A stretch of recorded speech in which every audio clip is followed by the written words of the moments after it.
Assalamualaikum. My name is Muhammad Syahmi bin Abdul Ghaffar. My metric number 930-506-003-5237-001. For this mental health care posting assignment, I will present about the patient care and management of a patient with schizophrenia. Now we will talk about the introduction. Malaysia had been heavily impacted by the devastating negative effect of the pandemic COVID-19 illness. The economy had crumbled and many people had suffered as a result of losing their only source of income due to being fired from their employment. These circumstances had stressed people out, leading to an increase in the frequency of mental health problems. According to news reports, many people attempt suicide and the number of persons seeking treatment for mental health problems is also on the rise, according to Malaysia Ministry of Health. In the first year of the COVID-19 pandemic, global prevalence of anxiety and depression increased by a massive 25%, according to a scientific brief released by World Health Organization today. Now I will talk about the definition of schizophrenia. Schizophrenia is a chronic, severe, debilitating mental illness characterized by disordered thoughts, abnormal behaviors, and antisocial behaviors, which it is a psychotic disorder, which means that the individual suffering from it doesn't always recognize that fact. When someone suffers from mental health issues, especially schizophrenia, they will experience hallucination and delusion that disrupt their ability to thinking normally, like other person, resulting in abnormal behavior like psychotic symptoms that can be seen by others. Schizophrenia frequently has a seasonal pattern, mostly accompanied with fluctuating patterns with cognitive disability, and the peak of after accumulating psychosis, which is primarily characterized by positive symptoms such as hallucination and delusion. They are frequently accompanied by negative symptoms such as reduced emotion, speech, and interest, and by disorganization symptoms such as disrupted syntax and behavior. There are five types of schizophrenia. First one is catatonic schizophrenia. This type of schizophrenia presented with abnormal movement or body language shown by the patient. The patient abnormal movement can be categorized into two behavior which may either moving in excessive way or remain in fixed and static places without doing any movement, which is known as torpor. During this period, they were unable to do any daily living activities by their own because their concentration was distracted by sudden increase and decrease in movement experienced by them. The second one is paranoid schizophrenia. This person who had been diagnosed with paranoid schizophrenia will accumulate symptoms like delusion and hallucination. They will adhere to deception or false principles even if they are not existent in real life. For example, they claim to be the president of Malaysia, but the truth is that another individuals now host the job. In addition, this type of patient also claims they are hearing voice or seeing some things not visible to others person. The third one is residual schizophrenia. This is the case when a patient has previously been diagnosed with schizophrenia and their symptoms reappear after a period of time when they did not experience any symptom beforehand. The fourth one is disorganized schizophrenia. The behavior of the patient who suffer from this type of schizophrenia will be inappropriate and not in well manner. They also communicate with others by speaking language that cannot be understood, causing the communication process to fail. This occurs due to what they are trying to communicate was sometimes irrelevant with the situation at the time, and their emotional expression are incorrect. For example, the patient cried during a delayed conversation between friends despite the topic is fun. Meanwhile, the last type of schizophrenia is undifferentiated schizophrenia. This has been diagnosed on persons when they had all symptoms presented mixing with two or more types of schizophrenia. Undifferentiated schizophrenia is a classification used when a person exhibits behaviors which fit into two or more of the other types of schizophrenia, including symptoms such as delusion, hallucination, disorganized speech or behavior, or catatonic behavior. Now we will talk about the patient demographic data and general health story. The patient was a 30-year-old gentleman. Currently, is living in a nursing home at Alu Akar called One Stop Home Care Center in Kuantan. He stated that his son sent him to the institution because he was too busy at work to care for him. He's been diagnosed with schizophrenia with intellectual disability since he was 18 years old age. The last admission to Dahlia Ward was in March 2021 and had recurrent multiple admission due to this problem. This was discharged in March 2021 for Dahlia Ward with tablet aripiprazole 10 mg on night, tablet escitalopram 10 mg on daily, tablet benzalazole 2 mg PRN.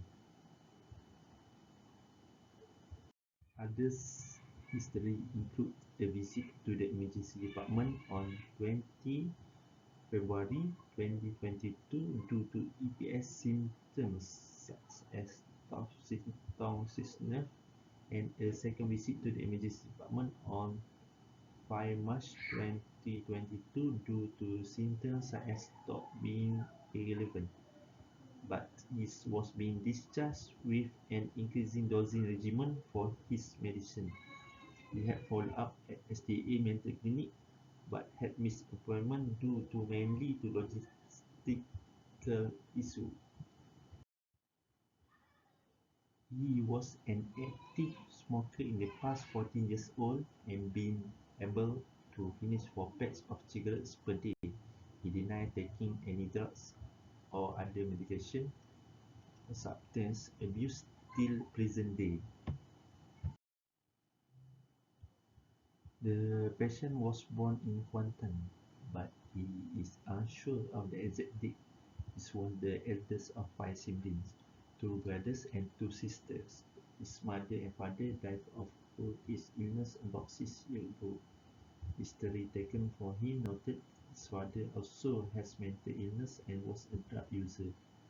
The lifetime risk of getting schizophrenia is roughly 1% in general population, but it is more than 10 times higher if the biological parents of other relatives suffer from the disease. And if both parents are schizophrenic, the lifetime risk of schizophrenia in the children is about 40% risk.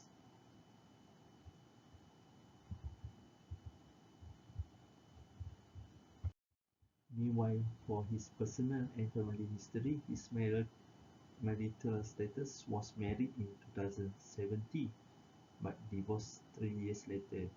The reason of the divorce told by him was his wife cannot cope with his aggressive behavior. He had one son with his wife that currently lives with his wife. Next, for education and employment history. His education level was still Form 3 only.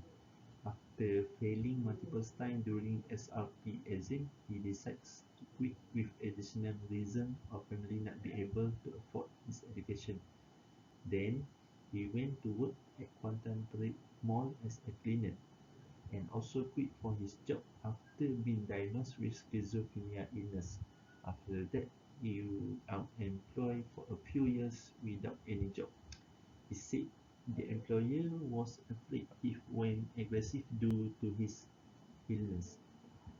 Employment was an uncommon outcome for people with schizophrenia and other severe mental illness living in the community during the institutionalization era, and even mental health and vocational rehabilitation professionals initially offered little assistance, possibly because they had believed that people suffering of mental illness doesn't have capability to work competitively like others person. Now we will talk about the documentation on patient mental health history and assessment finding (MSE). Mental status examination definition. The mental status examination is a handy tool that can assist physicians in comparing between a variety of systemic conditions as well as neurology and psychiatric disorders, ranging from delirium and dementia to bipolar disorder and schizophrenia. There are 7 mental status examination components involved. First of all, general appearance and behavior. The patient was a medium-built Chinese man. He was wearing dirty white t-shirt, short pants with no slippers, and appeared slightly looked older than his actual age. The patient informed the doctor that he had been feeling ill for the last 3 days, as, as observed by the caregiver and siblings. The patient claims of feeling ill actually means he is unable to manage his anger. At 4 a.m. at the same day, he had several episodes of aggressive behavior at the nursing home care center, such as the patient began throwing chairs and tables around the room, yelling and verbally abusing everyone around him. He informed the physician his action as a result of his dissatisfaction with them as a result of an old altercation. He was tossing away all of his medicine over breakfast today. Disorganized behaviors like wandering around the house without any purpose and sometimes sleep inside the drain outside of home care center. The next one is mood and affect. Patient seemingly easily irritated and had angry facial expressions seen on him. Patients show cooperation in early process of history taking, but in the end, he becoming more anxiety and refused to answer more questions due to he also showing no facial expression, although the doctor trying to joke around with him and telling good news. This condition being called flat affect, to deny suicidal and homicidal ideation.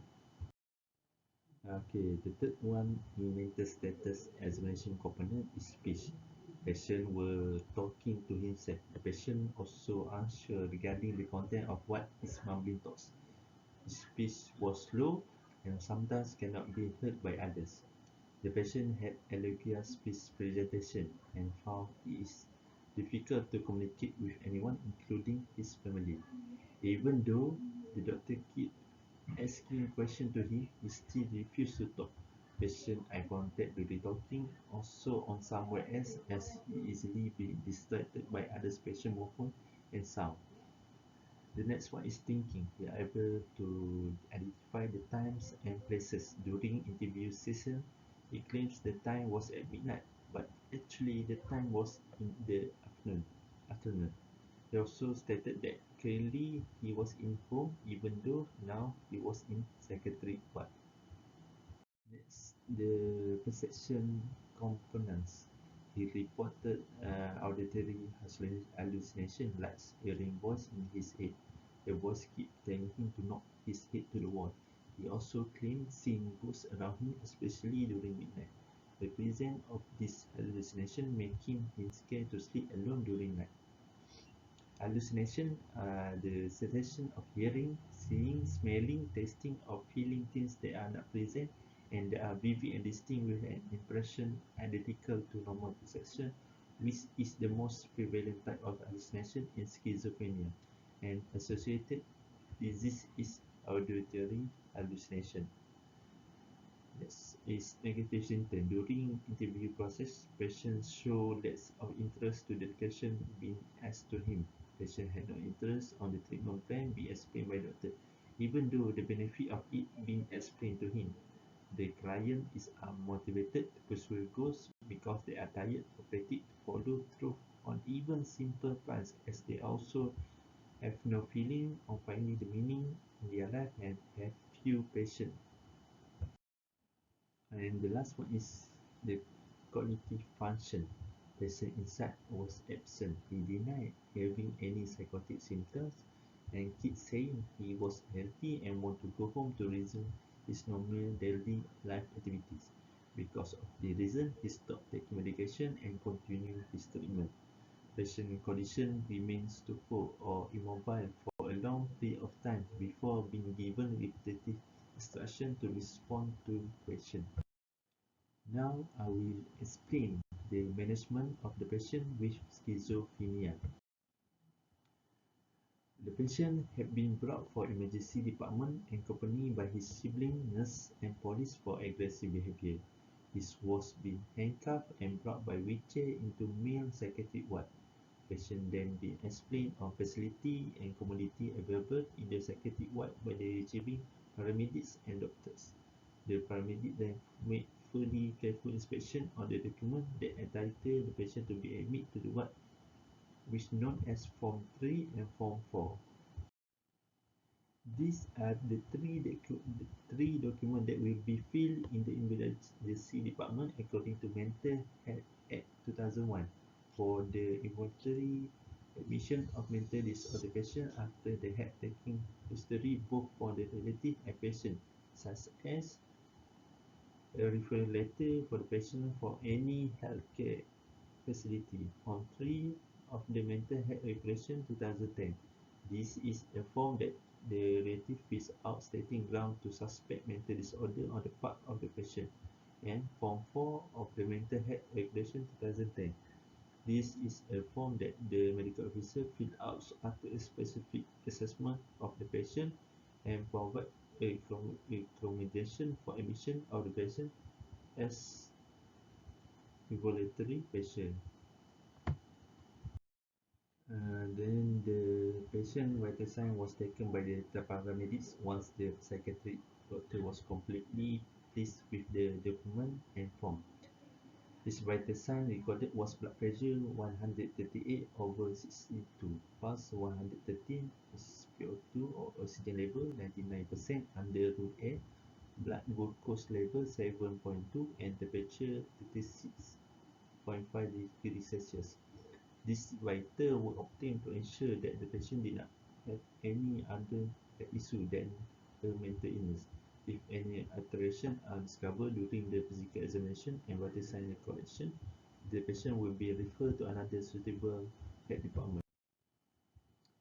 Patient being sent to a special cubicle first in main psychiatric ward for COVID-19 rapid test kit antigen test. It was taken as a precautionary step to prevent an outbreak in ward. After 50 minutes, the result came out negative and the patient instantly transferred to another normal ward.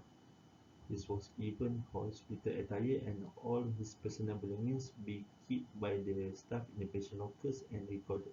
Personal belongings will be kept away from the patient as it will contain harmful objects like sharp-edged objects and string that may be used to suicidal attempt like hanging himself. All of this will be returned back to him after he was being discharged. The blood and urine of the patient was be taken and were being sent to the lab. This was taken to ensure no other disease condition that may cause of the symptom of drug or alcohol misuse which may cause major symptoms. Electrocardiogram test (ECG) being conducted to see any heart problems and X-ray of abdomen being done because the patient also noted feeling some discomfort over his abdomen and had constipation symptoms lately. He started developing this symptom after the doctor increased his antipsychotic drugs for the treatment of his schizophrenia.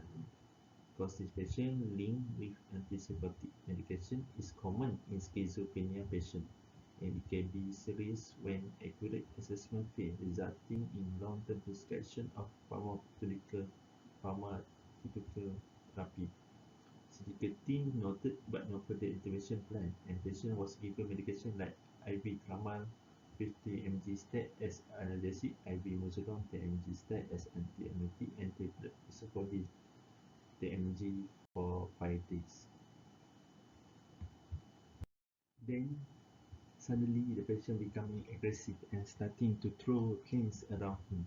Several staff members had been called, and a quick strategy had been devised to restrain the patient to the beds. The restraint had to be done to ensure the safety of the personnel and the patient, as well as to allow the patient to calm down after his unexpected hostile behavior. Some cloth bands had been wrapped around both the patient's arm and leg, and the usage of this cloth band to ensure the patient will not be injured whenever him struggling for restraint band. The patient also been put into some special vehicle and been isolated from another patient, and the staff had kept close monitoring on him and his behavior. Injection intramuscular haloperidol 8 mg stat been given to calm down the patient, had been prescribed by the doctor and given by the staff on duty. After a while, the patient still showing aggressive behavior, and the doctors had discussed this case with psychiatric physician for further management. Patients with schizophrenia and certain mental illness are easily becoming irritable and aggressive because of delusion and hallucination stimuli, which can be triggering factor. Even a simple question by the doctor will make them feeling angry. This emotional distress will be shown by dangerous physical body movement and behavior accompanied by verbal bad language. Next, the physician instructs the patient to be given intravenous midazolam 5 mg stat, and the patient gradually becoming more relaxed and lastly feeling sleepy. The primary goals of any intervention for agitation behavior is to ensure safety, facilitate assessment of underlying problems, and prevent further progression by gaining calmness and collaboration.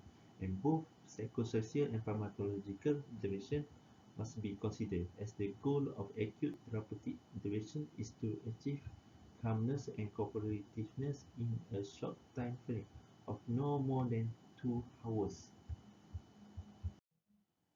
This is the plan in what derived by the doctors. The first one is continue all medication, keep close monitoring, keep restraint is still showing aggressive behavior, to call family for further history taking. Next one is to obtain urine and blood test for drug state, plan for electroconvulsive therapy later, plan for psychoeducation treatment after symptom has improved. Next, we will talk about the identification of diagnosis and intervention for the patient. Okay, the diagnosis had been made based on 4 criteria. The first one is physical exam, second one is test and screening, and the third one psychiatric evaluation. The last one is diagnostic criteria for schizophrenia. First of all, the doctor had conduct full physical examination on the patient. The doctor looked for any unusual appearance of the patient, like the patient grooming and ability to look after themselves. The patient appears filthy and still unable to maintain his personal hygiene. One type of negative symptom are avolition is a form of emotional or behavioral paralysis that can diminish your drive to participate in social activities and meet goals, as well as your ability to complete daily tasks, and this can even carry over into patient daily activity like personal hygiene and grooming.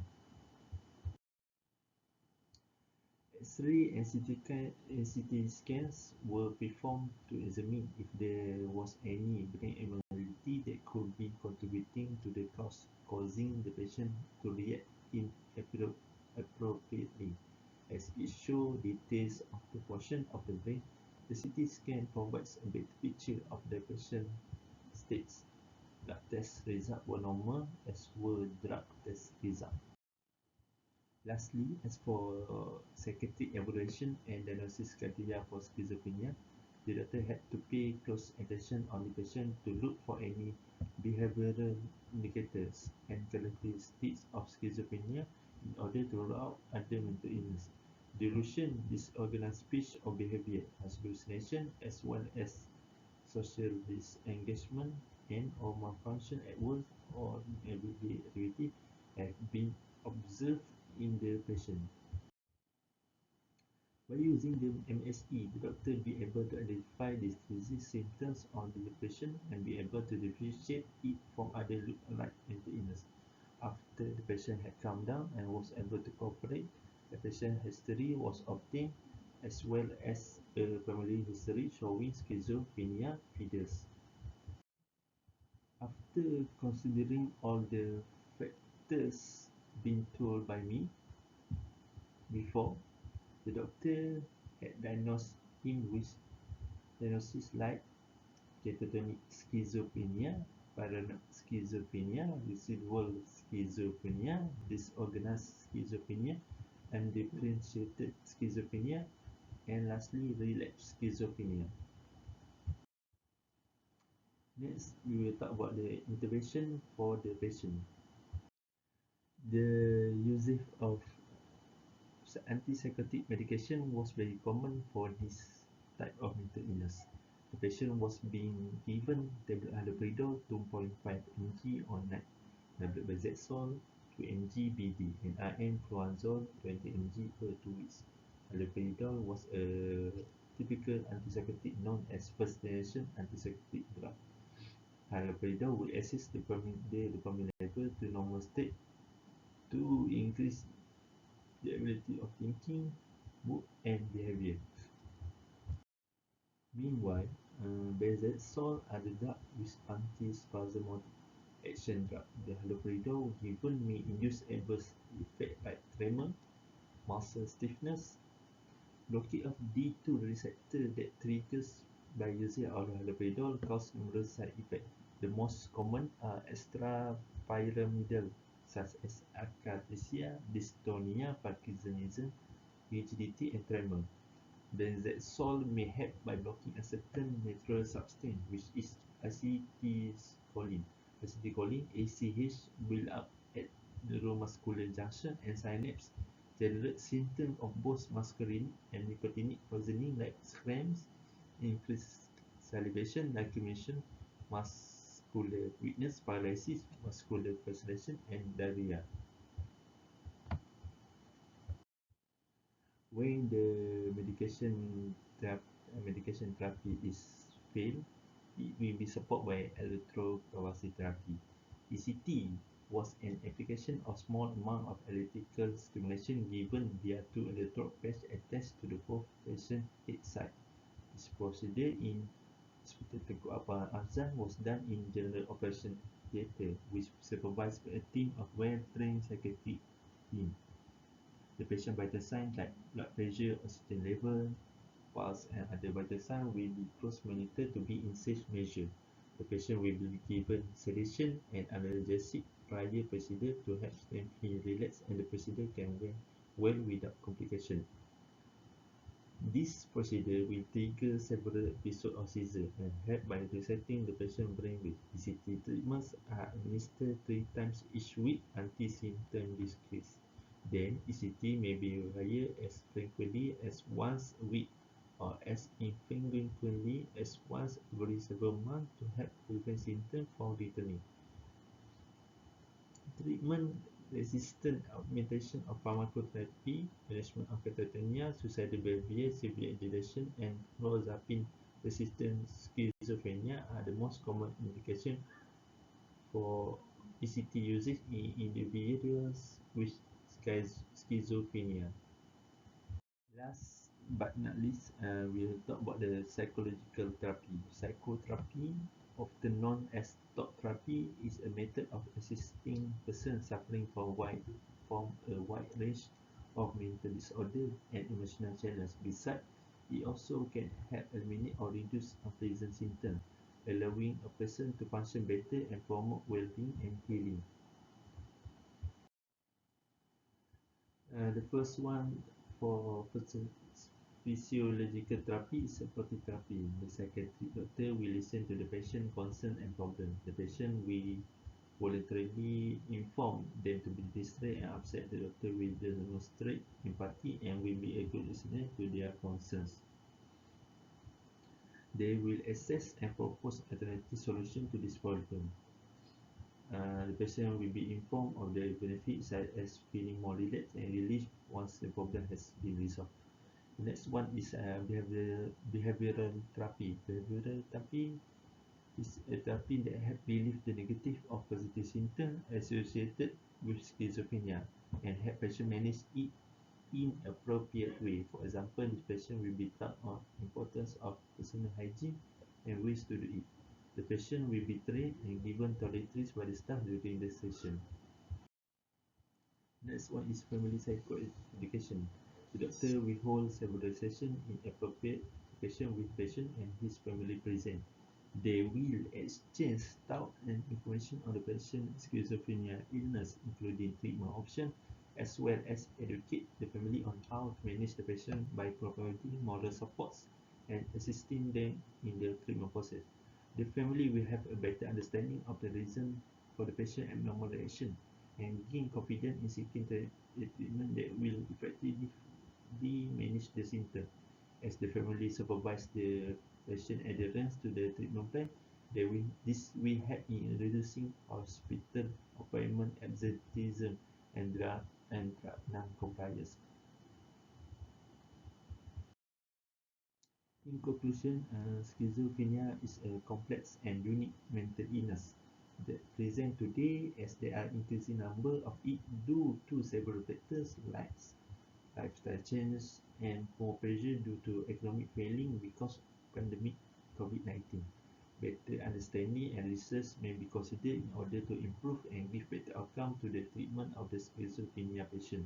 Schizophrenia signs and symptoms should be mastered by all the psychiatric team, including paramedic, in helping making rapid identification of diagnosis to initiate early treatment intervention. Continuous support and effort of encouraging the patient to comply to the medication will reducing the negative adverse effect like aggressiveness and the risk of suicidal. Thank you for listening my presentation. We will meet again.